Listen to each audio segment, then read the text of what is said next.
Good morning everybody and welcome back. Last class में हम CP और सीबी के बारे में बताए थे, molar heat capacity at constant pressure और molar heat capacity at constant volume. उसके कुछ रिलेशन बताए थे और एसपी और एसबी के बारे में बताए थे। अभी मैं बता रहा हूँ पॉइजन्स रेशियो के बारे में। क्या होता है पॉइजन्स रेशियो?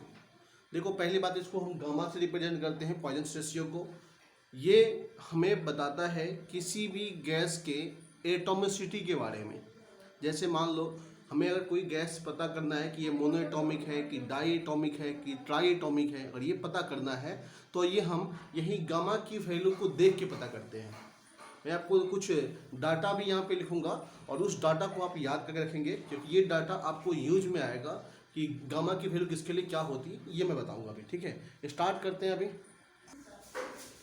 देखिए यहाँ पे, it is used for determine the atomicity of a given gas whether the given gas is monoatomic, diatomic और triatomic। ये पता करना है कि ये मोनोएटॉमिक है कि डाईएटॉमिक है कि ट्राईएटॉमिक है। ये हम कैसे पता करते हैं? गैस की जो आपकी गामा की वैल्यू है वो देख के पता करते हैं। गामा जो होता है मेनली, गामा होता है सीपी और सीवी का रेशियो। किसी भी गैस का जो सीपी और सीवी का जो रेशियो है वो गामा की वैल्यू देता है। सीपी क्या है? Molar heat capacity at constant pressure, और सीबी क्या है? Molar heat capacity at constant volume. एक बात मैं बता दूं कि जो सीपी की वैल्यू होती है ये हमेशा सीबी से बड़ी होती है, मतलब CP is always greater than CB. बताओ, अगर सीपी हमेशा सीबी से बड़ी होगी तो सीपी बाई गामा की वैल्यू क्या होगा? हमेशा सीपी बड़ा है ना सीबी से, गामा की वैल्यू हमेशा क्या होगा? गामा की वैल्यू हमेशा 1 से क्या होगा? बड़ा होगा, क्योंकि सीपी हमेशा सीबी से क्या होने वाली है? बड़ी होने वाली है। अब मैं कुछ डाटा लिख रहा हूँ, इस डाटा को आप याद रखिएगा। जैसे मैं अगर बात करूँ, यहाँ पे देखो सीपी, यहाँ पे देखो ये सीबी, यहाँ पे हम गामा की वैल्यू लिख रहे हैं, और यहाँ पे हम बात कर रहे हैं एटॉमिसिटी की, कि गैस की एटॉमिसिटी क्या है। जैसे मैं आपको बताऊं कि अगर मान लो गैस मोनो एटॉमिक है, गैस कैसा है? Mono atomic. तो मोनो एटॉमिक के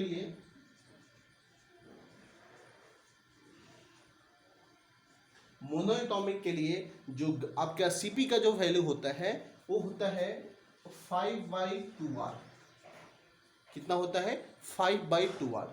सीवी की जो वैल्यू होती है वो होती है 3/2r।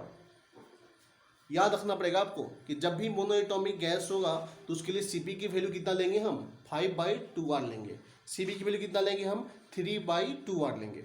अब बताइए, गामा की वैल्यू चाहिए तो क्या हुआ? गामा तो क्या होता है? CP/CV होता है। इन दोनों का रेशियो ले लो तो बताओ क्या हो जाएगा? r से r कैंसिल, 2 से 2 कैंसिल, तो कितना हो जाएगा भाई? 5/3। 5/3 बोले तो कितना? 1.66 होता है।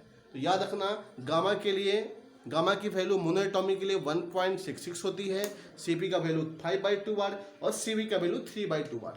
अगर हम बात करें डाई एटॉमिक है, कोई गैस अगर डाई एटॉमिक है, अच्छा ये मोनोएटॉमिक डाई एटॉमिक का मीनिंग समझ रहे हैं क्या? जैसे मैं बोलूँ हीलियम, हीलियम कैसा होता है? सिंगल रहता है। तो सिंगल रहता है तो कैसा हुआ? मोनोएटॉमिक हुआ। नियॉन कैसा होता है? मोनोएटॉमिक होता है। उसके अंदर हमेशा नियॉन क्या होता है? इंडिविजुअली एग्जिट करता है, किसी से कंबाइन नहीं करता।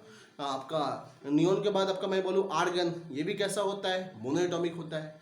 अब हम बात करते हैं डाई एटॉमिक। डाई एटॉमिक का मतलब उसके अंदर 2 एटम प्रेजेंट होंगे। जैसे मैं आपसे पूछूं, बताओ ऑक्सीजन कैसा होता है? O2 कैसा होता है? डाई एटॉमिक होता है। और O2 को मतलब उसके अंदर 2 ऑक्सीजन एटम क्या है? प्रेजेंट है। मैं बोलूं बताओ क्लोरीन कैसा होता है? Cl2 होता है, डाई एटॉमिक है। नाइट्रोजन कैसा होता है? N2 होता है, वो भी कैसा है? डाई एटॉमिक है। बात समझ में आ रही है ना? हाइड्रोजन कैसा होता है भाई? वो भी आपका डाई एटॉमिक, H2 होता है, डाई एटॉमिक है। तो डाई एटॉमिक के लिए जब हम सीपी की वैल्यू की बात करेंगे तो इसकी सीपी की वैल्यू होती है 7/2r। याद रखिएगा, जब भी आपको डाई एटॉमिक गैस मिलेगा, ऑक्सीजन मिलेगा या फिर नाइट्रोजन मिलेगा या फिर हाइड्रोजन मिलेगा, क्लोरीन मिलेगा, ऐसा कुछ मिल जाए तो हमेशा जब भी सीपी की जरूरत पड़ेगी तो वैल्यू कितना पुट कीजिएगा? 7/2r पुट कीजिएगा। सीवी की वैल्यू 5/2r लेना है आपको डाई एटॉमिक के लिए। अब बताइए, हमें गामा की वैल्यू चाहिए। गामा क्या होता है? CP/CV। ये देखो CP और ये CV, 2 से 2 कैंसिल, 8 से 8 कैंसिल, कितना आ जाएगा? 7/5 आ जाएगा, मतलब 1.4 हो जाएगा। तो याद रखिएगा, जब भी आपको डाई एटॉमिक मिलेगा तो गामा की वैल्यू 1.4 लेनी है, या किसी का अगर गामा की वैल्यू 1.4 दिया हुआ है, कितना दिया है भाई 1.4 दिया है, तो आपको खुद से समझ जाना है कि वो गैस कैसा है भाई, डाई एटॉमिक है। चलो मैं एक चीज और बता दूं, डाई एटॉमिक के साथ साथ अगर कोई गैस ट्राई एटॉमिक है लेकिन लीनियर है, लीनियर का मतलब क्या होता है, ट्राई एटॉमिक हो लेकिन लीनियर हो, तो उस केस में भी आपका Cp का वैल्यू यही यूज करना है, Cv का वैल्यू यही यूज करना है, गामा की वैल्यू भी यही यूज करना है। ऐसा क्यों? क्योंकि डाई एटॉमिक गैस और ट्राई एटॉमिक लीनियर दोनों का बिहेवियर बिल्कुल सेम होता है, मतलब ट्राई एटॉमिक लीनियर बिहेव करता है as like diatomic gas. अच्छा, लीनियर का मतलब क्या हुआ, उसकी जो स्ट्रक्चर होना चाहिए पूरा एक लाइन 180 में होना चाहिए। मैं बोलूँ आपको कार्बन डाइऑक्साइड, बताओ कार्बन डाइऑक्साइड कैसा होता है, कार्बन ऑक्सीजन डबल बॉन्ड और यहाँ पे डबल बॉन्ड। बताओ इनके बीच में जो ये एंगल है, ये एंगल कितना होता है 180 होता है, मतलब ये कंपाउंड जो है पूरा का पूरा क्या है, लीनियर है, लीनियर कंपाउंड है। कार्बन डाइऑक्साइड कैसा होता है, लीनियर कंपाउंड होता है। तो ये जो हुआ है ट्राई एटॉमिक, लेकिन कैसा बिहेव करेगा, ये डाई एटॉमिक की तरह बिहेव करेगा। अच्छा क्यों करेगा, डिटेल में नहीं जाते हैं, अभी बस इतना समझो कि करेगा, पढ़ोगे आप क्या बोलते हैं डिग्री ऑफ फ्रीडम से सीखोगे कैसा क्यों होता है। लेकिन अभी यहाँ पे देखो, हमें इतना ही बात करनी है कि याद रखना है कि ट्राई एटॉमिक जो लीनियर होगा वो कैसा बिहेव करेगा, डाई एटॉमिक की तरह बिहेव करेगा। चलो मैं आपसे पूछता हूँ, क्या SO2 क्या ये भी आपका डाई एटॉमिक लीनियर है क्या? देखो SO2 का स्ट्रक्चर कैसा होता है, यहाँ पे सल्फर, यहाँ पे देखो, यहाँ पे सल्फर के पास कितने इलेक्ट्रॉन होते हैं, 6 इलेक्ट्रॉन, 2 यहाँ से 4 यहाँ से यूज कर लेगा, एक यहाँ पे लोन पेयर रहेगा, और ये हुआ ऑक्सीजन और ये हुआ ऑक्सीजन। ये हुआ स्ट्रक्चर किसका भाई, SO2 का। अब बताइए क्या ये लीनियर आपको दिख रहा है क्या SO2 लीनियर है? नहीं, इनके बीच में ये जो एंगल है, ये एंगल डेफिनेटली 180 तो नहीं है। यहाँ पे देखो एंगल बॉन्ड के बीच में एंगल कितना था, 180 का एंगल था, यहाँ पे 180 नहीं है। तो ये तो ट्राई एटॉमिक है लेकिन लीनियर नहीं है, कैसा है, नॉन लीनियर है। अब उसके लिए हम बात करेंगे अभी नॉन लीनियर के लिए क्या करना पड़ता है। आप समझ गए ना लीनियर का मतलब क्या होता है, लीनियर का मतलब उसकी स्ट्रक्चर बिल्कुल स्ट्रेट लाइन की तरफ हो। और ये जो अगर मान लो सिंपल सा कोई ट्राई एटॉमिक है लेकिन उसके पास अगर एक भी लोन पेयर हो गया, याद रखने का तरीका है, समझने का तरीका है, बॉन्डिंग में पढ़ोगे आगे जाके आप, कि अगर कोई ट्राई एटॉमिक हो गया और उसके पास एक भी लोन पेयर हो गया, एक से ज्यादा हो गया, ठीक है, कम से कम एक हो गया, एक भी लोन पेयर हो गया, तो वो लीनियर स्ट्रक्चर नहीं रहेगा, कैसा हो जाएगा, नॉन लीनियर हो जाएगा। सबसे आसान ट्रिक है इसको याद रखने का। अगर किसी के पास लोन पेयर नहीं है, जैसे कार्बन कोई लोन पेयर नहीं है, दो बॉन्ड थे, क्या बन गया, कैसा बन गया, ये कैसा बन गया भाई, लीनियर बन गया। आई बात समझ में? चलो आगे बात करते हैं। यहाँ पे हम बात करें अब किसके लिए, हम बात करें अब ट्राई एटॉमिक, जब नॉन लीनियर होगा, लीनियर नहीं रहेगा, तब हम क्या करेंगे।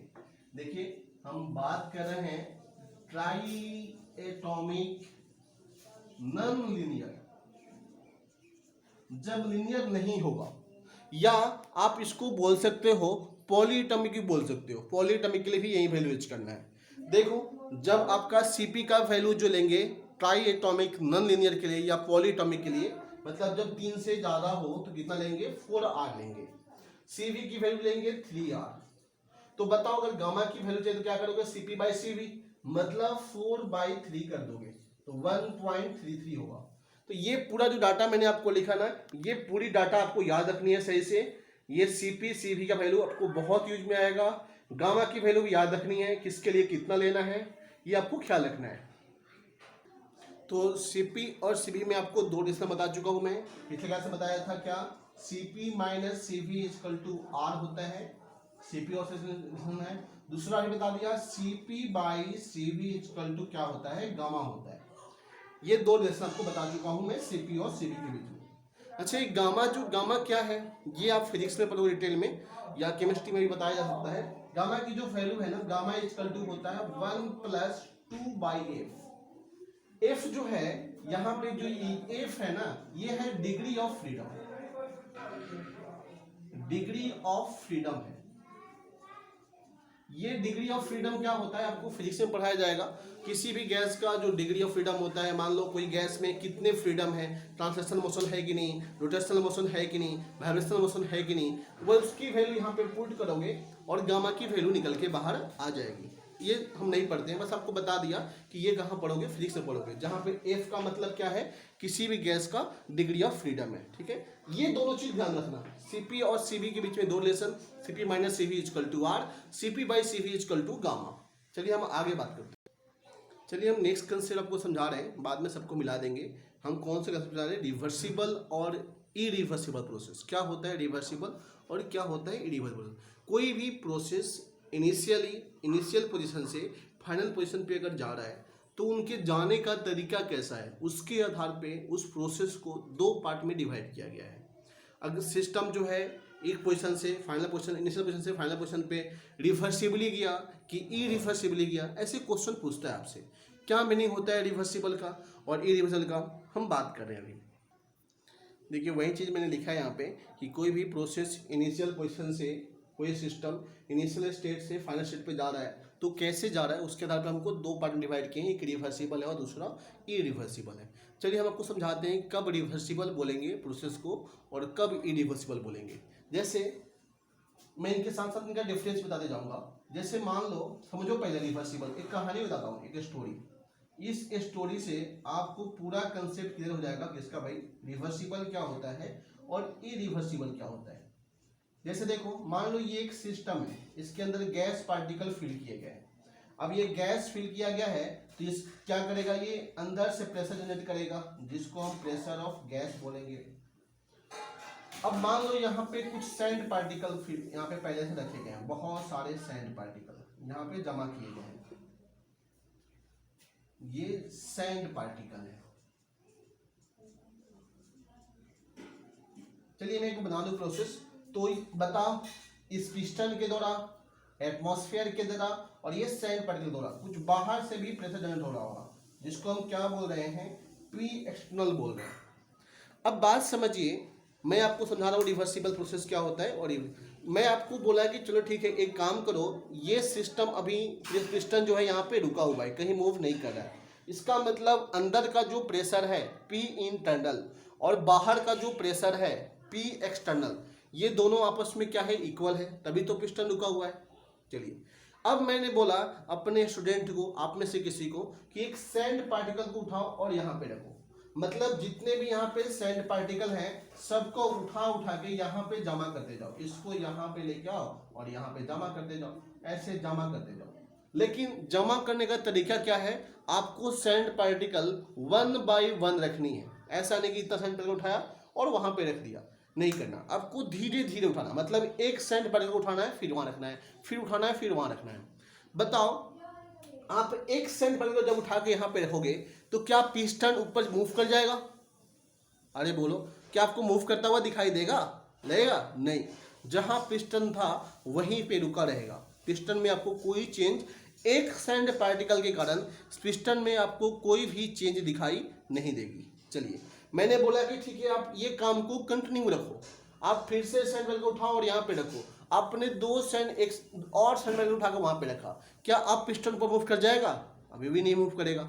आपको ऐसा लगेगा कि पिस्टन जहां पे था बिल्कुल वहीं पे अभी भी रुका हुआ दिखाई देगा।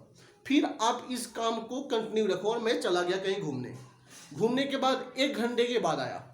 जब 1 घंटे के बाद आया तो मैंने देखा कि आप यहाँ पे कुछ सैंड पार्टिकल को जमा कर दिए हैं, 1 बाई 1 ईमानदारी के साथ आप उठा के यहाँ पे रख रहे हैं और कुछ सैंड पार्टिकल यहाँ बचा हुआ है और कुछ सैंड पार्टिकल यहाँ पे आ गया।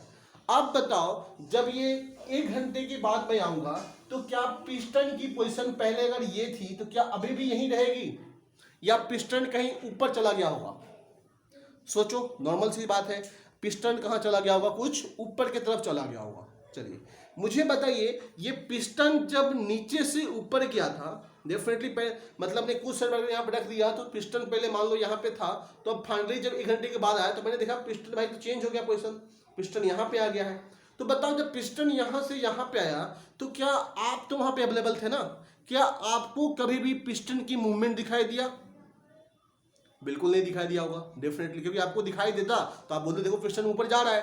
आपने जब चेंज किया उसको धीरे धीरे, तो ये चेंज यहाँ से यहाँ पे इतना स्लो हुआ कि आपको पता भी नहीं चला कि कब पिस्टन ऊपर जा रहा है। मतलब क्या है कि ये जो सैंड पार्टिकल को आपने यहां से यहां पे 1 बाय 1 जब उठा के रखे थे, तो सैंड एक एक सैंड पार्टिकल के कारण वेरी स्मॉल चेंज हुआ, वेरी स्मॉल, इतना स्मॉल चेंज हुआ कि वो आप उसको क्या कर सकते हो, इग्नोर कर सकते हो या निगलेक्ट कर सकते हो। कहने का मतलब हुआ कि एक सैंड पार्टिकल आपने यहां पे रखा, तो जो बाहर का प्रेशर है पी एक्सटर्नल, वो थोड़ा सा कम हो गया होगा, किससे भाई, पी इंटरनल से कम हो गया होगा, क्योंकि बाहर आपने एक वेट हटा दिया। एक सैंड पार्टिकल का कुछ तो वेट होगा, एक वेट हटा दिया आपने सैंड पार्टिकल का, उसके बाद थोड़ा सा जो वेट कम, प्रेशर जो कम हुआ, किसका प्रेशर ज्यादा हो गया, इसका प्रेशर ज्यादा हो गया, तो ये थोड़ा सा मूव कराया, जस्ट थोड़ा सा, इतना थोड़ा सा कि मतलब वेरी स्मॉल वर्क डन किया, एक्सपेंशन हुआ लेकिन वेरी स्मॉल एक्सपेंशन हुआ। मतलब जब आप सैंड पार्टिकल को यहां से हटाए, तो उस केस में यहाँ पे जो पी इंटरनल है और उसमें माइनस करूं पी एक्सटर्नल, तो इन दोनों में जो डिफरेंस आया, ये वेरी स्मॉल डिफरेंस आया, डेल पी का डिफरेंस आया, और यही del P very small pressure में डिफरेंस है, और इसी डिफरेंस के कारण पिस्टन जो है थोड़ा सा ऊपर गया, जो आपको दिखाई भी नहीं दिया। मतलब ये जो डेल पी आपको दिख रहा है, इसी को बोलते हैं ड्राइविंग फोर्स।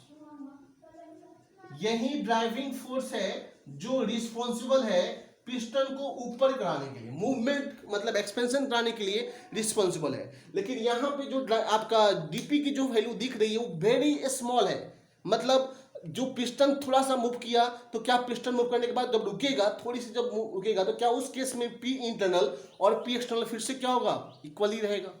फिर आपने एक सेंट्रल को हटाया, उसके लिए वेरी स्मॉल चेंज हुआ, क्या उसके बाद जैसे थोड़ा सा चेंज हुआ होगा, उसके जस्ट बाद पी इंटरनल और पी एक्सटर्नल क्या हुआ, हमेशा इक्वली रहा। मतलब इसमें जब पिस्टन यहाँ पे था और यहाँ से यहाँ गया, इस ड्यूरेशन में हमेशा पी इंटरनल मतलब गैस का प्रेशर और बाहर का प्रेशर हमेशा क्या था, इक्वल था। मतलब system all the time equilibrium में था सराउंडिंग के साथ। कब भाई, जब ये प्रोसेस को हम एक एक 1 बाय 1 वेरी स्लोली करा रहे थे, पिस्टन का मूवमेंट बहुत धीरे धीरे करा रहे थे। चलिए आप इस चीज को फिर समझिए। मतलब अगर मैं क्या कर रहा हूं कि मैं आपको बोलूं, दिमाग लगाइएगा, अब मैं बोलूं क्या सैंड पार्टिकल को 1 बाय 1 जैसे आपने निकाला था, वैसे आप फिर से उसको वहां पे रखते जाओ। क्या आप सैंड पार्टिकल को 1 बाय 1 फिर से वहां पे रखोगे, तो क्या पिस्टन फिर से वहां धीरे धीरे धीरे धीरे आपको पता भी नहीं चलेगा, पिस्टन फिर से वहीं पहुंच जाएगा जहां से वो स्टार्ट किया था अपना चेंज, जहां से उसने चेंज स्टार्ट किया था, फिर से अपने प्रीवियस पोजीशन को क्या कर लेगा, वो रीस्टोर कर लेगा। तो इस प्रोसेस को ही हम बोलते हैं रिवर्सिबल प्रोसेस। मतलब अगर कोई प्रोसेस आप करा रहे हो, वेरी स्लोली हो, बहुत स्लोली, मतलब उस प्रोसेस को कंप्लीट होने में इन्फिनाइट टाइम लग जाए। यहाँ पे देखो ना, आप सैंड पार्टिकल को 1 बाय 1 हटा रहे हो, कितने टाइम में हटाओगे, बहुत टाइम लग जाएगा, इनफ टाइम लगेगा, काफी टाइम लग जाएगा। तो इसको कंप्लीट होने में क्या हो रहा है, इनफिनाइट टाइम लग रहा है। मतलब पिस्टन पहले यहाँ था और फाइनली मान लो यहाँ पहुंचना है, तो इसको इसमें कितने स्टेप कंप्लीट करने पड़ेंगे, infinite number of step complete करने पड़ेंगे, क्योंकि आपने एक सैंड पार्टिकल को हटाया यहाँ से, उसके कारण थोड़ा सा मूवमेंट हुआ, फिर एक सैंड पार्टिकल को हटाया आपने, फिर थोड़ा सा मूवमेंट हुआ, मतलब थोड़ा थोड़ा स्टेप करके उसने क्या किया, पूरी प्रोसेस को क्या किया, कंप्लीट किया। तो अगर कोई प्रोसेस वेरी स्लो हो रही हो या किसी प्रोसेस को करने में इनफिनाइट नंबर ऑफ स्टेप लिया जा रहा है, तो वो प्रोसेस कैसा कहलाता है, रिवर्सिबल कहलाता है। रिवर्सिबल की एक खास बात और है, एक इंपॉर्टेंट डिफिनेशन ऐसा बोलेंगे रिवर्सिबल कि अगर कोई प्रोसेस हो रही है, अगर उसका डायरेक्शन और कंडीशन रिवर्स कर दें, जैसे हम इसको यहां से यहां पे रख रहे थे, सैंड उठा के यहां पे रख रहे थे, अब मैंने उल्टा काम शुरू कर दिया, अब 1 बाय 1 उठा के मैं यहां पे रख रहा हूं, मतलब इस पिस्टन के ऊपर रख रहा हूं। तो अगर मैं उसका कंडीशन और डायरेक्शन अगर रिवर्स कर दिया और सिस्टम जो है प्रीवियस पोजीशन को रिस्टोर करने में सक्सेसफुल हो जा रही है, मतलब जो पहला कंडीशन था, पहले जिस सिचुएशन में था, जिस प्रेशर में था, जिस वॉल्यूम में था, जिस टेम्परेचर में था, ऑल थिंग, जिस इंथैल्पी में था, जिस इंट्रोपी में था, ऑल थिंग सब कुछ आइडेंटिकल हो जाए, मतलब प्रीवियस पोजीशन को वो रिस्टोर कर ले, तो उस प्रोसेस को हम बोलते हैं रिवर्सिबल प्रोसेस।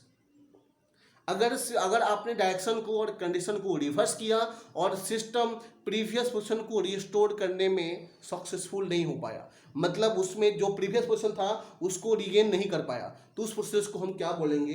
इरिवर्सिबल बोलेंगे। आप बोलोगे सर कैसे? इरिवर्सिबल का मतलब क्या हुआ? समझ में नहीं आया, मैं समझा रहा हूँ। जैसे मैंने एक बार फिर से यही सिस्टम है, यही सेंट पार्टिकल है, मैंने बोला कि ठीक है आप एक काम करो, आपको 1 by 1 सेंट पार्टिकल को रखना है। इसके पहले तो आपने ईमानदारी से काम किया था, लेकिन इस बार आपके मन में बेईमानी आ गया, मैं चला गया, आप भी कहीं बिजी हो गए। देखिए सर आ रहे हैं, आप जल्द से आए, इतने सेंट पार्टिकल को एक बार में उठाया और यहाँ पे रख दिया, इतने सारे सेंट पार्टिकल को। बताओ जब इतने सारे सेंट को उठा के यहाँ पे रखोगे तो क्या पिस्टन आपको तुरंत ऊपर भाग देगा सट से? क्या पिस्टन आपको सट से ऊपर जाते हुए दिखाई देगा क्या?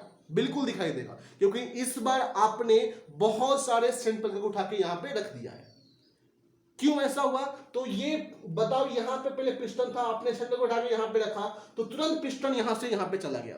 बताओ इस बार पिस्टन को यहाँ से यहाँ जाने में कितने स्टेप लगे? सिंगल स्टेप लगे, तुरंत एक स्टेप में प्रोसेस क्या हो गई? कंप्लीट हो गई। टाइम भी कितना लगा भाई? वेरी शॉर्ट टाइम लगा, बहुत टाइम की इंटरवल क्या है? बहुत कम है। तुरंत इसने क्या कर दिया? प्रोसेस को कंप्लीट कर लिया। ठीक है, तो ऐसा प्रोसेस जो बहुत फास्ट होता हो या 1-2 स्टेप में कंप्लीट हो जाता हो, उस प्रोसेस को हम बोलते हैं इरिवर्सिबल प्रोसेस।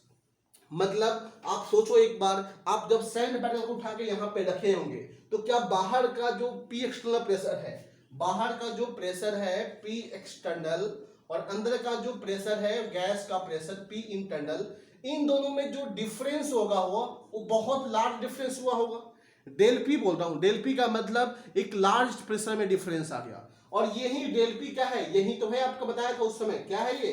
यही तो है आपका ड्राइविंग फोर्स। अब बताओ इस केस में जो ड्राइविंग फोर्स की जो वैल्यू है ये छोटी है या बड़ी है? बहुत बड़ी है, बहुत बड़ी, क्योंकि इसमें आप बहुत सारे सेंटर उठा के एक बार में रखे हो। तो बताओ जब ये ड्राइविंग फोर्स की वैल्यू बहुत बड़ी है और यहाँ पे ड्राइविंग फोर्स की वैल्यू क्या थी? नेग्लिजिबल थी, वेरी स्मॉल चेंज हुआ था प्रेशर में, तो ये क्या था? बहुत ज्यादा वैल्यू है। तो ये जो प्रोसेस ड्राइविंग फोर्स जब ज्यादा हो जाएगा ना तो ये प्रोसेस क्या हो जाएगी? फास्ट हो जाएगी। मतलब रिवर्सिबल वाले केस में ड्राइविंग फोर्स क्या होता है? नेग्लिजिबल, और इसमें ड्राइविंग फोर्स की वैल्यू नेग्लिजिबल नहीं होती, बहुत लार्ज अमाउंट होती है ड्राइविंग फोर्स की।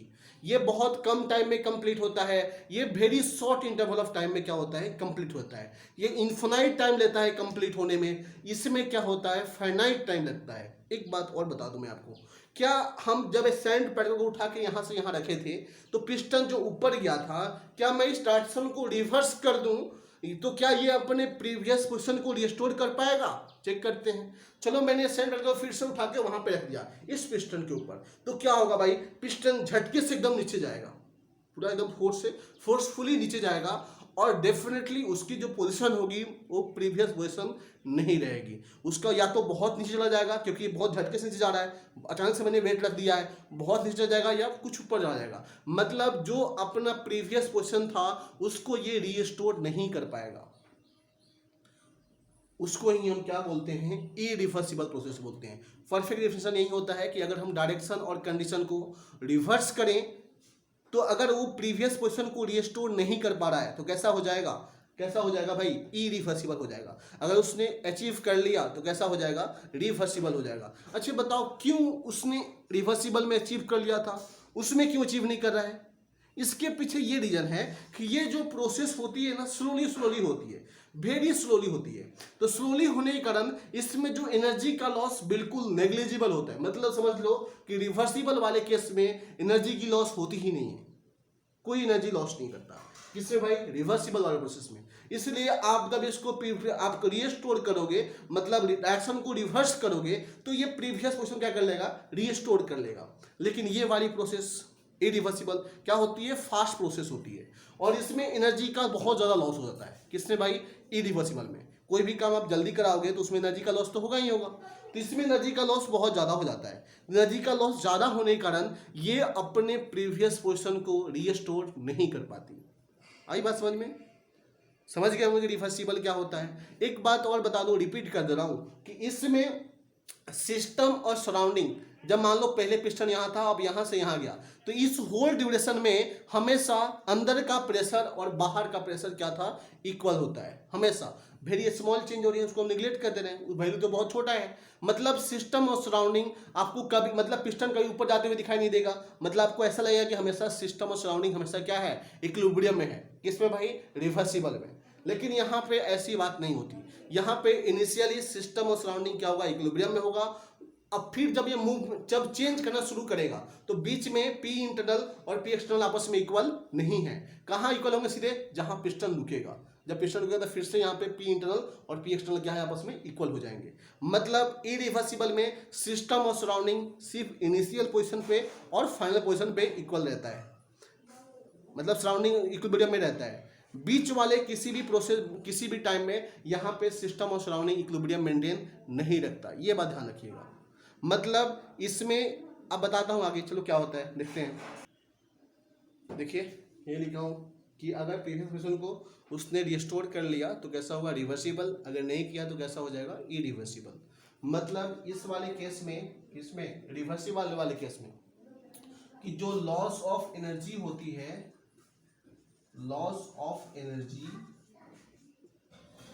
ये नेग्लिजिबल होती है, या फिर वेरी लेस, इज नेग्लिजिबल बोल दो, नेग्लिजिबल होती है, बहुत कम होती है, मतलब ऑलमोस्ट होती ही नहीं। किस केस में भाई, रिवर्सिबल वाले केस में loss of energy is negligible होती है। इसमें नेग्लिजिबल नहीं होती भाई, इसमें loss, large amount of energy loss हो जाती है, लार्ज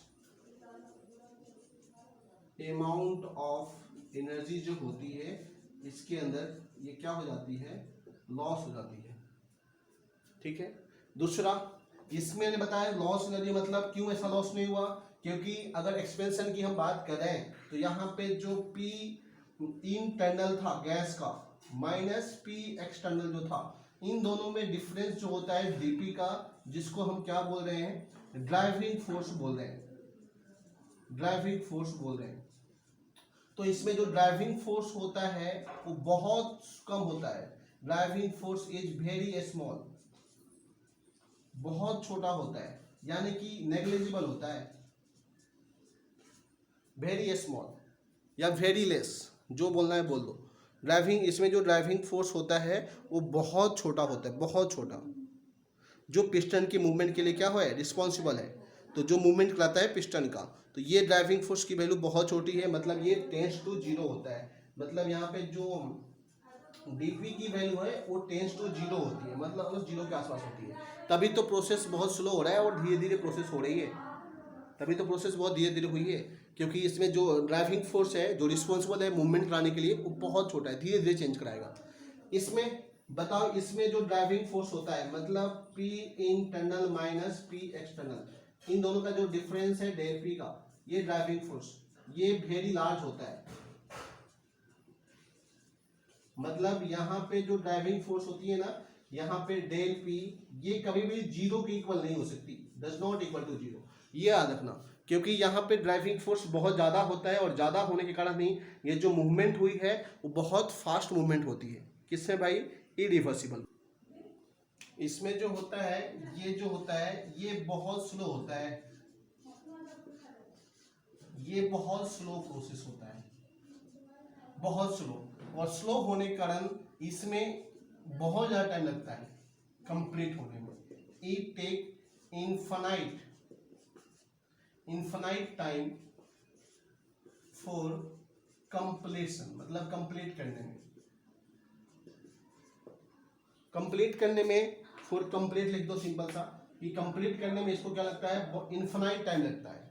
ये जो होता है इरिवर्सिबल, वो कैसा होता है, फास्ट होता है, it is fast process.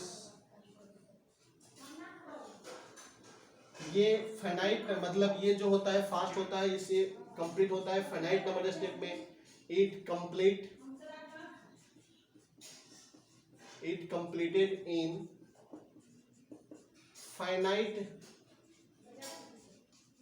Number of step, ये फाइनाइट नंबर ऑफ स्टेप में क्या होता है, कंप्लीट होता है। ठीक है।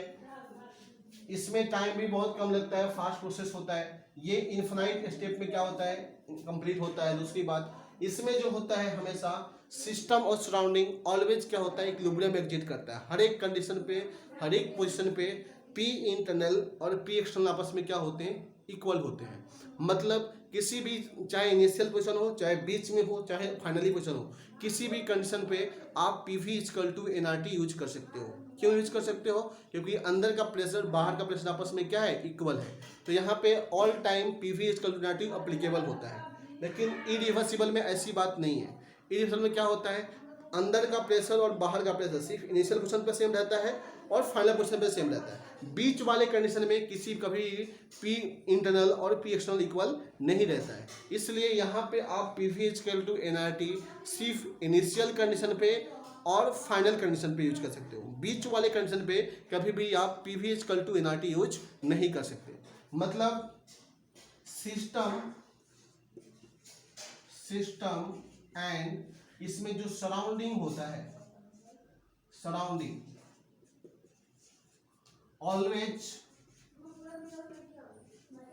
Exit in equilibrium, always exit in equilibrium. ये इक्विलिब्रियम है, इक्विलिब्रियम ऑफ ईच अदर, एक दूसरे के साथ इक्विलिब्रियम में होता है। लेकिन यहाँ पे कहाँ कहाँ होता है इक्विलिब्रियम में भाई, सिर्फ इनिशियल पोजीशन पे और फाइनल पोजीशन पे। मतलब system and surrounding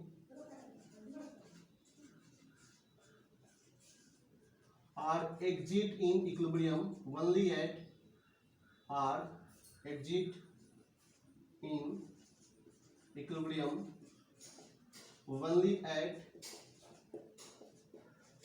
initial and final position. सिर्फ दो ही पोजीशन पे ये क्या होते हैं, इक्विलिब्रियम में रहते हैं। बाकी सारे इक्विलिब्रियम नहीं रहते। यहाँ पे मतलब यहाँ पे सिस्टम और सराउंडिंग ऑलवेज क्या होते हैं, इक्विलिब्रियम में होते हैं। यहाँ सिर्फ इनिशियल और फाइनल पोजीशन पे इक्विलिब्रियम में होते हैं। यहाँ पे हम चाहें रिवर्सिबल में तो हम P V equal to N R T, we can use P V equal to N R T at all condition, या फिर एट एनी टाइम बोल दो, किसी भी पोजीशन, एट एनी पोजीशन। क्यों भाई, ऐसा क्यों बोला मैंने, क्योंकि ये हमेशा सिस्टम और सराउंडिंग यहाँ पे क्या है, इक्विलिब्रियम में है। यहाँ पे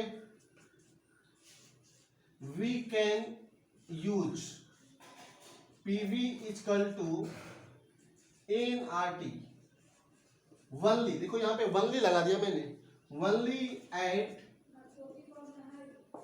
इनिशियल एंड फाइनल पोजीशन। सिर्फ दो ही जगह पे आप यूज कर सकते हो, यहाँ पे फाइनल पोजीशन। इसके अलावा आप कहीं भी इसको यूज नहीं कर सकते।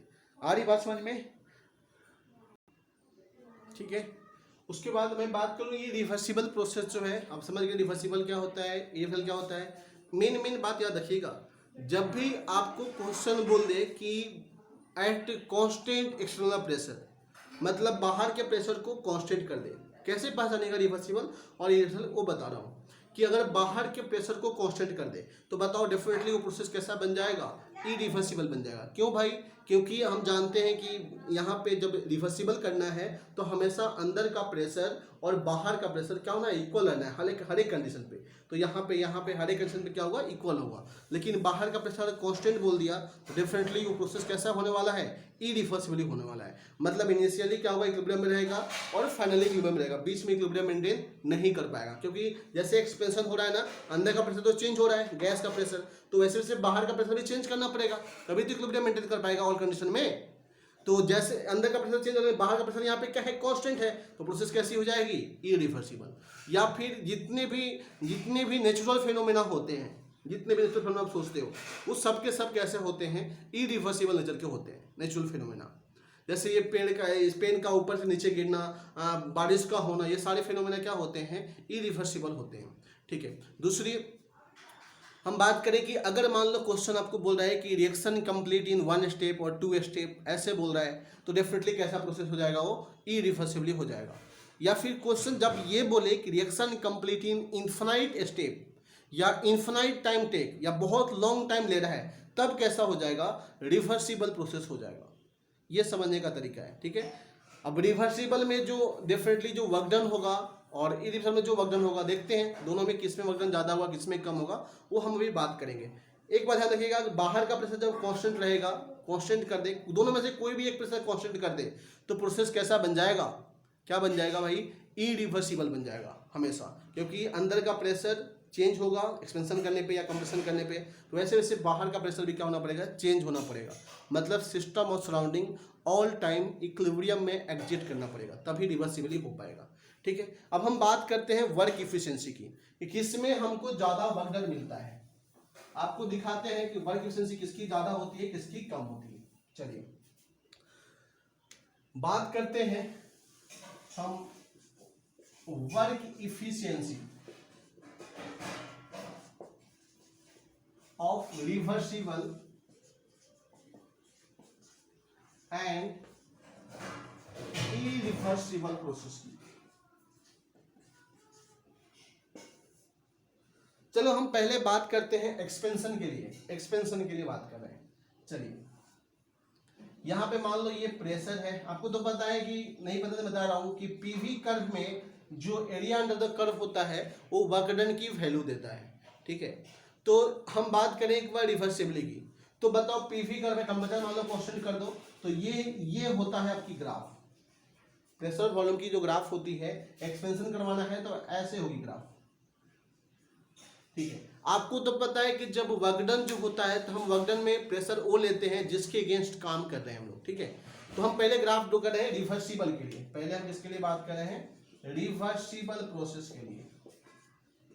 बताइए रिवर्सिबल प्रोसेस में जब एक्सपेंशन करना है तो अंदर का प्रेशर और बाहर का प्रेशर दोनों हमेशा क्या होगा, हमेशा क्या होगा, इक्वल ही रहेगा ऑल कंडीशन पे। मतलब जो प्रेशर जो जिसके अगेंस्ट आप काम कर रहे हो वो वैसे ही वेरी करेगा जैसे अंदर का प्रेशर वेरी किया है। ये ग्राफ किसकी है, ये ग्राफ किसकी है, अंदर वाले प्रेशर की है। आप जानते हैं गैसेस स्टेट आपने पढ़ा होगा कि जो पीवी की जो ग्राफ होती है वो कैसी होती है, ऐसी आती है कांस्टेंट टेम्परेचर पे।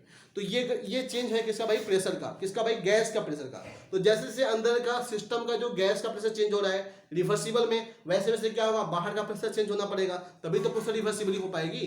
तो यहाँ पे वो ग्राफ जिसके अगेंस्ट हम काम कर रहे हैं, जो प्रेशर हमारे अपोज कर रहा है, उसकी भी ग्राफ कैसी आएगी, ऐसे ही आएगी। तो यहाँ पे जो एरिया अंडर द कर्व आएगा, ये कर्व ये क्या देगा आपको, वर्क डन की वैल्यू देगा। ये जो मैंने किया ये किसका वर्क डन देगा भाई, रिवर्सिबल का वर्क डन देगा, रिवर्सिबल का वर्क डन देगा। चलिए अब हम चेक करते हैं, बताइए इरिवर्सिबल में क्या दिक्कत हो गई भाई अपने को। ये है प्रेशर और ये है वॉल्यूम ग्राफ है। बताओ दिक्कत किस बात की है, दिक्कत बस इसी बात की है कि जिसके अगेंस्ट हम प्रेशर का, जिसके अगेंस्ट हम काम कर रहे हैं ना, वो प्रेशर इसमें क्या होता है, कांस्टेंट। किसमें भाई, इरिवर्सिबल में। जैसे मान लो अंदर ये सिस्टम इक्विलिब्रियम में था सराउंडिंग के साथ, अब एक्सपेंशन होना है, तो बताओ एक्सपेंशन कब होगा, जब अंदर का प्रेशर क्या होगा, ज्यादा होगा, किससे भाई, बाहर के प्रेशर से। तो ये एक्सपेंड करेगा तुरंत, जब एक्सपेंड करेगा तो कब तक एक्सपेंड करते रहेगा, जब तक अंदर का प्रेशर और बाहर का प्रेशर इक्वल ना हो जाए। मतलब हम किसके अगेंस्ट काम कर रहे हैं, बाहर के प्रेशर के अगेंस्ट काम कर रहे हैं, और बाहर का प्रेशर क्या है, अंदर का प्रेशर से बहुत कम है। समझ में आ रही है बात ना। तो बताओ अगर मैं अंदर के प्रेशर का चेक करूं, अंदर का प्रेशर ग्राफ, तो अंदर का प्रेशर ग्राफ तो मतलब गैस का ग्राफ, तो गैस की ग्राफ तो बिल्कुल यही आएगी जैसे इसका आया। लेकिन हम यहाँ पे प्रेशर, दोनों ग्राफ सेम क्यों हो गया, क्योंकि यहाँ पे जो ड्राइविंग जो अंदर का प्रेशर है वैसे ही कौन चेंज हो रहा है, बाहर का प्रेशर भी चेंज हो रहा है। लेकिन यहाँ पे ऐसी बात नहीं है, यहाँ पे अंदर का प्रेशर कुछ ऐसे चेंज हो रहा है, गैस का प्रेशर जो है वो कुछ ऐसे चेंज हो रहा है, और बाहर का जो प्रेशर है वो अलग से, वो क्या है, हमेशा कांस्टेंट है। तो बताओ पहले प्रेशर इन स्टार्टिंग में जब चेंज नहीं हुआ था, देखो यहाँ पे पी इंटरनल और पी एक्सटर्नल, पहले शुरू में क्या था, इक्विलिब्रियम में था। अब बताओ किसके अगेंस्ट काम हो रहा है, बाहर के प्रेशर के अगेंस्ट काम हो रहा है, वही प्रेशर हम लेंगे ना। तो बाहर का प्रेशर क्या है, बहुत कम है, तो बहुत कम है तो कितना होगा, जितना यहाँ पे जाके जब रुकेगा ना सिस्टम ऑफ सराउंडिंग, तो अंदर जितना बाहर, फाइनली जितना अंदर का प्रेशर होगा फाइनली उतना ही क्या है, बाहर का प्रेशर है, तभी तो जाकर रुकेगा वहां पे। तो बताओ अचानक से प्रेशर की वैल्यू क्या हो जाएगी, यहाँ पे देखो अचानक से कम हो जाएगी, और किसके इक्वल जाएगी, इसके इक्वल जाएगी, और इसके यही प्रेशर क्या है, रिस्पॉन्सिबल है किसके लिए, एक्सपेंशन के लिए। तो इसके अगेंस्ट क्या होगा, देखो यहाँ पे काम होगा, देखो ये वाला तो एरिया अंडर द कर्व, कौन सा एरिया हो गया, ये एरिया हो गया। एरिया अंडर द कर्व जो होगा क्या देगा आपको, वर्क डन की वैल्यू देगा। तो देखो इसमें वर्क डन कौन, ये वर्क डन किसके लिए आ गया, ये वर्क डन आ गया किसके लिए भाई, इरिवर्सिबल प्रोसेस के लिए। तो आप देख सकते हो कि इसमें ये जो एरिया आपको व्हाइट दिख रहा है, ये इसमें एनर्जी का क्या हो गई है, लॉस हो गई है, मतलब इतना कम वर्क डन मिला है। ये प्रूफ है इस बात का कि वर्क डन जो होता है रिवर्सिबल में वो ज्यादा होता है किससे भाई, इरिवर्सिबल से। किसके लिए भाई, एक्सपेंशन के लिए। हम किसके लिए बात की अभी, एक्सपेंशन के लिए बात की। तो बताओ हमें किसी प्रोसेस को अगर हमें सिस्टम से काम, रिवर्स एक्सपेंशन का मतलब क्या हुआ, सिस्टम हमें काम करके दे रहा है, सिस्टम हमें वर्क सप्लाई कर रहा है। तो बताओ हमें किसके थ्रू वर्क लेना चाहिए, रिवर्सिबल लेना चाहिए कि इरिवर्सिबल लेना चाहिए, हमें रिवर्सिबल लेना चाहिए। क्यों भाई, क्योंकि देखो रिवर्सिबल में ज़्यादा वर्क मिल रहा है, और अगर हम वही चीज़ अगर इरिवर्सिबली करेंगे, उतना ही चेंज कराएंगे, तो जो हमें वर्क मिलेगा वो बहुत कम मिलेगा। इतनी जो वर्क है ना, ये वर्क एनर्जी के रूप में क्या हो जाएगी, लॉस हो जाएगी। ठीक है, तो हमारे लिए बेनिफिशियल कौन सा हुआ, एक्सपेंशन केस में रिवर्सिबल प्रोसेस क्या हुआ, बेनिफिशियल हुआ। चलिए हम अब बात करते हैं कंप्रेशन की। चलो कंप्रेशन में पहले बात करें रिवर्सिबल, रिवर्सिबली कंप्रेस करें, एक बार हम इरिवर्सिबली कंप्रेस करें। याद रखना कंप्रेशन में वर्क डन कैसा होता है, पॉजिटिव, मतलब इस बार हमें वर्क डन सप्लाई करना है किसको भाई, सिस्टम को चेंज कराने के लिए। चलो मान लो पहले सिस्टम यहाँ पे था, रिवर्सिबली बात कर रहे हैं, तो जैसे अंदर का प्रेशर चेंज होगा वैसे ही बाहर का प्रेशर चेंज होगा, तो कौन सा आएगा, यही आएगा ग्राफ। तो एरिया अंडर द कर्व, ये एरिया आ गया, मतलब ये एरिया क्या देगा आपको, वर्क डन देगा किसमें भाई, वर्क डन इन रिवर्सिबल वाले केस में। लेकिन ध्यान दो ये एरिया है। चलो अब हम बात करते हैं पीवी ग्राफ की, किसके लिए भाई, कम आपका इरिवर्सिबल प्रोसेस के लिए। बताओ इरिवर्सिबल, थोड़ा ध्यान से, क्या होता है, कंप्रेशन करना है आपको।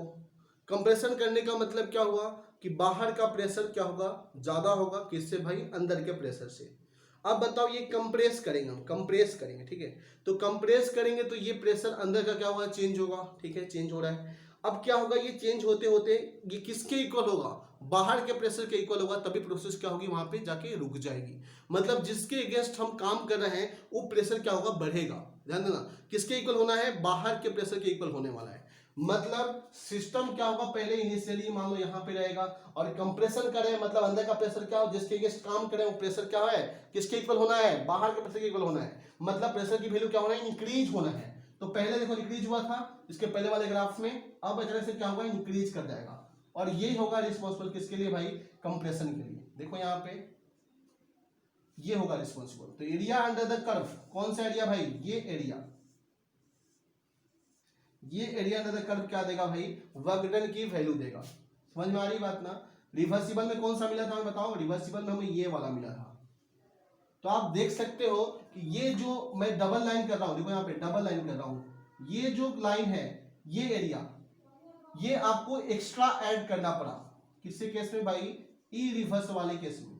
मतलब इसमें तो आपको बोलोगे सर इसमें तो वर्क डन ज्यादा मिल गया, लेकिन वर्क डन नहीं, ज्यादा नहीं मिला। आपको इस बार वर्क डन आपको सप्लाई करना है। तो आप जितना कम वर्क डन सप्लाई करोगे, आप क्या चाहोगे कि हम कम वर्क डन सप्लाई करें, कम काम करें, ज़्यादा फायदा हो जाए हमको। तो अगर आप रिवर्सिबली करोगे ना तो आपको बहुत कम काम करना पड़ेगा, और आपको चेंज उतना ही होगा जितना इसमें हुआ है। लेकिन अगर आप वही उसी चीज़ को इरिवर्सिबली करोगे, फास्ट जल्दी करोगे, तो उस केस में आपको इतना जो मैंने डबल कलरिंग किया है ना ये वाला पार्ट, तो उतना एक्स्ट्रा आपको वर्क सप्लाई करना पड़ेगा। तो बताओ हमारे लिए बेनिफिशियल कौन सा हुआ, रिवर्सिबल की इरिवर्सिबल। इस बार भी हमें रिवर्सिबल ही बेनिफिशियल हुआ। क्यों भाई, क्योंकि रिवर्सिबल में हमें लेस वर्क सप्लाई करना पड़ा है सिस्टम को, और चेंज तो उतना ही हो रहा है जितना इसमें हो रहा है, उतना ही चेंज उसमें हो रहा है। मेरी बात समझ में आई क्या। मतलब हमारे लिए ऑलवेज कौन सा प्रोसेस बेनिफिशियल होता है, रिवर्सिबल प्रोसेस। हमेशा रिवर्सिबल हमारे लिए फायदामंद होगा। लेकिन क्या हम प्रोसेस को हमेशा रिवर्सिबल ही कराएंगे, सोचो एक बार। क्योंकि रिवर्सिबल कराओगे तो आपको तो बहुत टाइम लग जाएगा भाई, इन्फिनाइट टाइम लग जाएगा। क्या आपके पास इतना टाइम है, क्या आप कोई भी ऐसा मशीन बनाना चाहोगे जिसमें इन्फिनाइट टाइम के बाद आपका काम, इन्फिनाइट टाइम के बाद आपका काम कंप्लीट करे, कभी नहीं।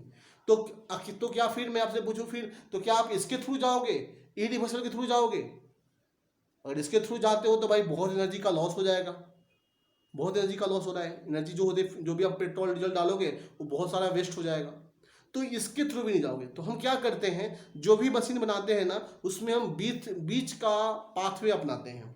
मतलब प्रोसेस को हम न तो रिवर्सिबली करते हैं न ही हम इरिवर्सिबली करते हैं, प्रोसेस को हम मल्टीपल स्टेप में कंप्लीट करते हैं। अब ये क्या होता है मल्टीपल स्टेप प्रोसेस, समझो ध्यान से।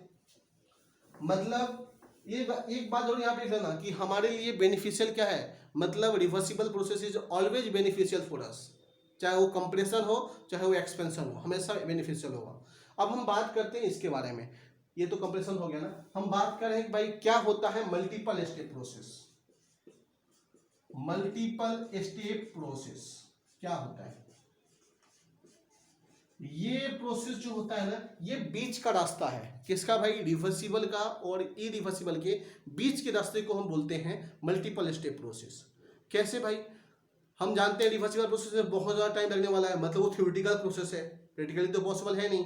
इरिवर्सिबल जो है वो प्रैक्टिकल प्रोसेस तो है लेकिन उसमें एनर्जी का बहुत लॉस हो जा रहा है। तो हम क्या करेंगे, किसी प्रोसेस को, मतलब जो प्रोसेस 1 स्टेप में हम करा रहे थे या उसमें इनफाइनाइट स्टेप में करा रहे थे उसको हम 10 स्टेप में कराएंगे, 20 स्टेप में कराएंगे, तो वो प्रोसेस क्या कहलाएगा, मल्टीपल स्टेप प्रोसेस कराएगा। मतलब एक्सपेंशन करेंगे फिर रोकेंगे, इक्विलिब्रियम मेंटेन करेंगे, फिर एक्सपेंशन करेंगे फिर रोकेंगे, फिर एक्सपेंड करेंगे फिर रोकेंगे। मतलब इतना जो छोटा सा पार्ट किया मैंने, कैसे किया, इरिवर्सिबली किया, फिर इक्विलिब्रियम मेंटेन कराया, फिर यहाँ पे इरिवर्सिबली किया, फिर इक्विलिब्रियम मेंटेन कराया, फिर यहाँ पे ऐसे कराएंगे, ऐसे करेंगे।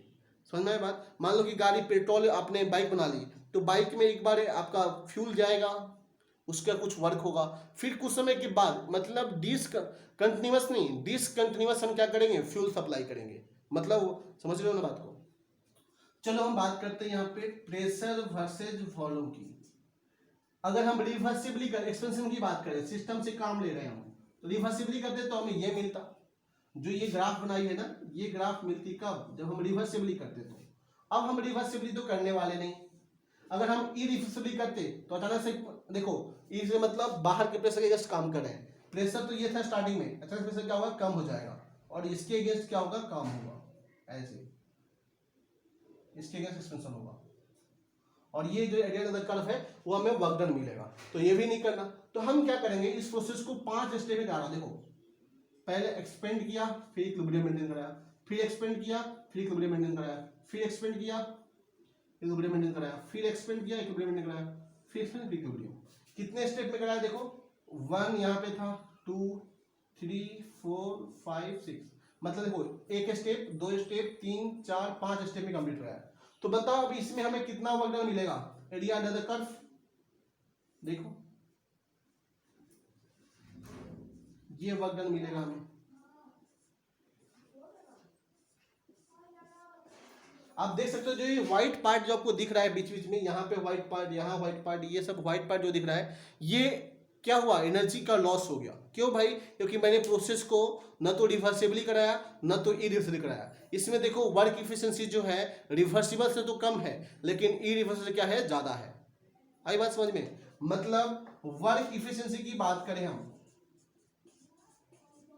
वर्क इफिशियंसी की बात करें तो बताओ सबसे ज्यादा किसका होता है, रिवर्सिबल का, उससे कम किसका होता है, मल्टीपल स्टेप का, मल्टीपल स्टेप प्रोसेस का। उससे कम किसका होता है भाई, सबसे कम किसका होता है भाई, इरिवर्सिबल का होता है वर्क डन।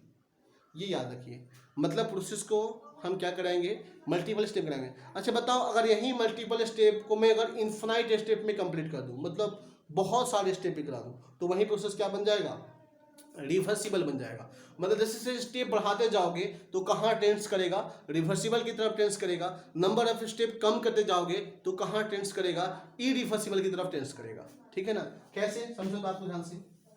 देखो यहाँ पे अगर मान लो यहाँ पे प्रेशर है और ये वॉल्यूम है, अपनी ग्राफ ये होने वाली थी जब रिवर्सिबल करता तो। अगर मैं ऐसा कराऊं बताओ, तो ये छोटा सा ऐसे कराया, देखो ये थोड़ा सा एक्सपेंड कराया, फिर थोड़ा सा एक्सपेंड कराया, थोड़ा सा एक्सपेंड कराया, फिर थोड़ा सा, फिर एक्सपेंड कराया, फिर लाया प्रेशर डिक्रीज किया, फिर एक्सपेंड कराया, फिर इक्विलिब्रियम मेंटेन कराया, फिर एक्सपेंड कराया।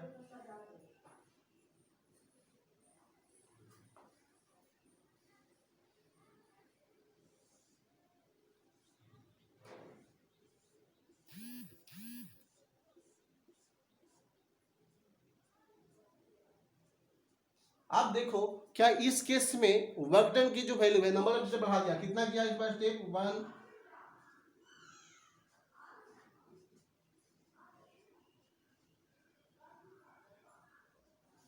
इस बार 12 स्टेप में किया मैंने। तो देखो इस बार इसकी जो इफिशियंसी है पहले वाले से भी ज़्यादा है, ग्राफ और ऊपर चली गई। वैसे ही यहाँ पे स्टेप बढ़ाते बढ़ाते अगर इन्फिनाइट स्टेप कर दोगे तो वही प्रोसेस क्या बन जाएगा, रिवर्सिबल बन जाएगा। ये मैं करके दिखाता हूँ, एक मिनट। जैसे देखो यहाँ पे अगर मैं इसको एक्सपेंड करूँ, फिर एक्सपेंड करूँ, फिर एक्सपेंड करूँ, ऐसे लॉन्ग डिक्रीज करो, एक्सपेंड करो, मतलब इन्फिनाइट स्टेप ले लूँ कंप्लीट करने में, फिर डिक्रीज करो, फिर एक्सपेंड करो, फिर डिक्रीज करो, एक्सपेंड करो। देख रहे हो कि ये जो ग्राफ है बिल्कुल रिवर्सिबल के ऊपर क्या हो रही है, ओवरलैप कर जा रही है। मतलब समझ गए ना, सिंपल सा नंबर ऑफ स्टेप का कहानी है। नंबर ऑफ स्टेप ज़्यादा लोगे तो प्रोसेस रिवर्सिबल की तरफ टेंस करेगा, नंबर ऑफ स्टेप कम करोगे तो प्रोसेस क्या होगा, इरिवर्सिबल की तरफ टेंस करेगा। याद रखना हमेशा हमारे लिए रिवर्सिबल क्या होता है, बेनिफिशियल होता है, लेकिन प्रोसेस को हम रिवर्सिबली 100% कर नहीं सकते। क्यों नहीं कर सकते भाई, क्योंकि हमारे पास उतना टाइम नहीं होता, हम इन्फिनाइट टाइम है ही नहीं किसी काम को करने के लिए। तो हम क्या करते हैं, इरिवर्सिबल भी नहीं कर सकते क्योंकि उस एनर्जी का लॉस होता है। तो फिर हम क्या करेंगे, हम बीच का रास्ता अपनाएंगे। कौन सा प्रोसेस करेंगे, मल्टीपल स्टेप प्रोसेस करेंगे। इसकी जो वर्क इफिशिएंसी होती है वो रिवर्सिबल से थोड़ी कम होती है, लेकिन इरिवर्सिबल से बहुत ज़्यादा होती है। तो आप जो भी मशीन बनाओगे इंजीनियर बनने के बाद किसके थ्रू बनाओगे, मल्टीपल स्टेप प्रोसेस के थ्रू बनाओगे। मतलब उसमें जो वर्क डन लोगे मशीन से वो किसके थ्रू लोगे, मल्टीपल स्टेप प्रोसेस के थ्रू लोगे। ठीक है।